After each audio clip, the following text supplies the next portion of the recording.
move on. It's time to move on to discuss the AFC North battle coming down to the wire as the Pittsburgh Steelers defeat the Baltimore Ravens this season. And yeah, what a game! I thought it was a very very interesting game. A game that between two gritty football teams battling, you know, for division supremacy. They've separated themselves from the pack from the rest of the division with the Bengals not being able to get on the right side of these one score games, and we know Cleveland and the mess that they are. But yeah, this was an opportunity for both of these teams to announce themselves as the favorite to win the division, and it was the Pittsburgh Steelers, that did it because they came into this season as with a better record. They had played an extra game. They entered 7-2 while the Ravens entered 7-3. So they came into this game with a better record, and winning this game would have gave them a decent lead now over the Baltimore Ravens, and that's what they done. That's what they did, and they did it without scoring a single offensive touchdown. And in today's era, in the 2024 time of the National Football League, winning a game when you don't score a single touchdown is dang near impossible. And it's a testament to the Pittsburgh Steelers coaching staff, to the Pittsburgh Steelers defense, to the Pittsburgh Steelers special teams, which obviously came up big again. 6 of 6 field goals from Chris Boswell, which, by the way, you want to go back a time in history. This is not something that Mike Tomlin and Chris Boswell is new to. The Pittsburgh Steelers actually won a playoff game. They won a playoff game against the Kansas City Chiefs, in which Chris Boswell won 6 of 6 from the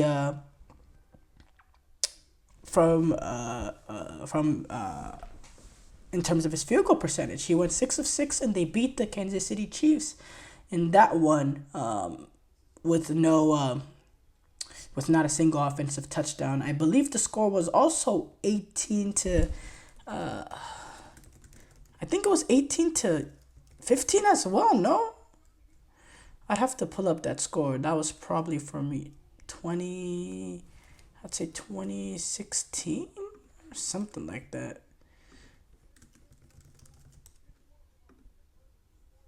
18. It was 18-16. It was the 2017.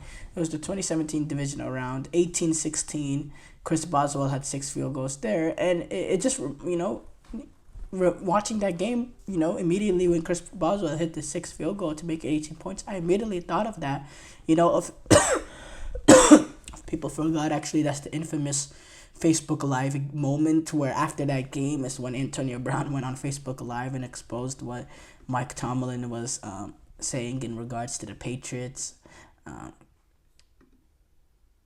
In that post game, hype up entering the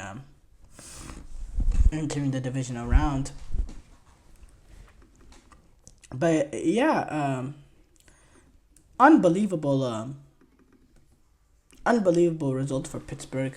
This is a Pittsburgh Steelers team that entered this season not having the expectations of 8-2, being first in the division this late into the season, playing some good football, being able to push the ball down the field with having a really great team. We didn't expect much from the Steelers team.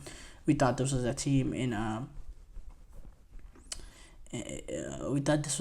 that was in, not knowing if they were going halfway in, halfway out with the quarterback situation. Most of the talk was in regards to that quarterback situation, and we didn't really expect from this team, to be as good as what they are. But look, their old school football team, the way that they play defense, the way that they, they all facets of the game, Pittsburgh Steelers have all had a great defense, even in their last couple of years being really poor. But offensively, they've struggled because quarterback play, most importantly. But not just quarterback play, is the fact that they've never had a quarterback that can push the ball down the field since Big Ben Roethlisberger when he was in his prime, and that's going a pretty while back because the last couple of years was not the greatest showing for Big Ben Roethlisberger, especially since of his elbow with all the things that he's faced with that elbow, and now having Russell Wilson in a quarterback that can push down the field, you're suddenly seeing a Pittsburgh Steelers, and yes, I know they only scored 16 points this game, or 18 points this game, but I'm just talking about, throughout the season with Russell Wilson.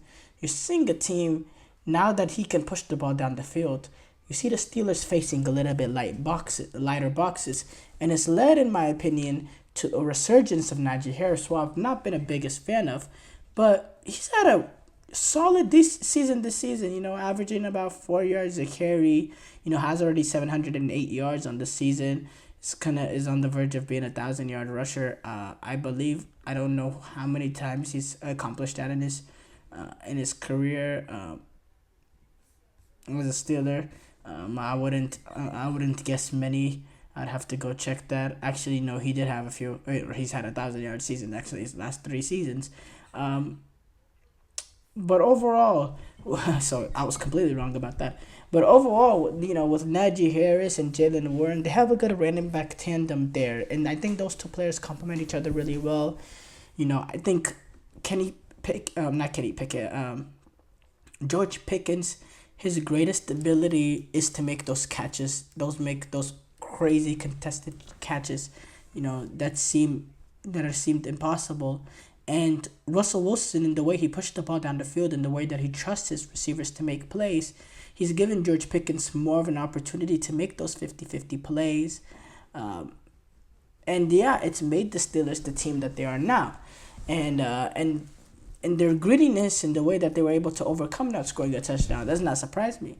As far as Baltimore Ravens, look, Lamar has played some of his worst career games in the NFL against these Pittsburgh Steelers. He is 1-4 as a starter. Actually, their last 9 games, Steelers have played the Ravens.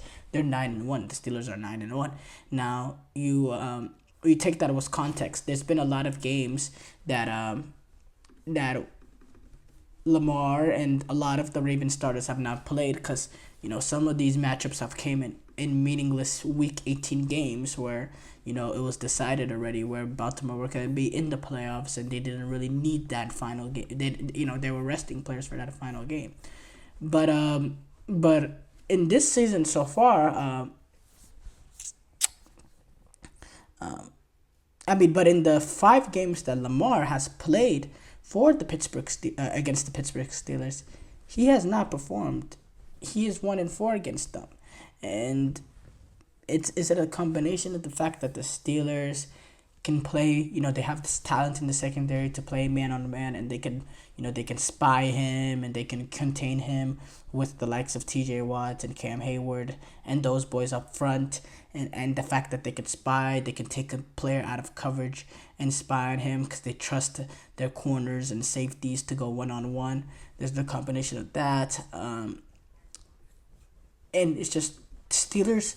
They're such a well-oiled machine. They're such an amazingly disciplined team led by the coaching and the leadership of Mike Tomlin. They're not gonna beat themselves, the Pittsburgh Steelers. If you're gonna beat them, you're gonna have to beat them. They're not gonna beat themselves. And what's happened is Lamar Jackson has not only has he not been able to beat them, but he's beat himself too as well. Especially the one last season, he threw a horrible interception that brought Steelers back into the game. This season, this game so far, 16 of 33, 207, a touchdown, an interception. It just wasn't a great showing, and your Ravens team, that's a bad loss. To go down now 1.5 games behind the Steelers. This is a Ravens team that still has the Chargers, Eagles. They play the Steelers again, and then the Texans on Christmas, which maybe we could see a better Texans team from what we've seen so far.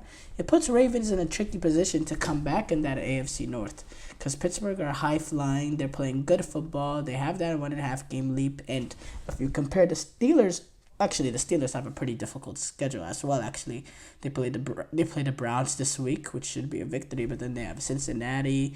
They have the Browns again, and then they have the Eagles, Ravens, Chiefs, Bengals. So that's five high competitive games. I still think Cincinnati is a very competitive game despite their record. So we'll learn a lot more about the Pittsburgh Steelers. I think with the Baltimore Ravens. Um, I don't think they're as good as a football team as last season. I think offensive line they struggle to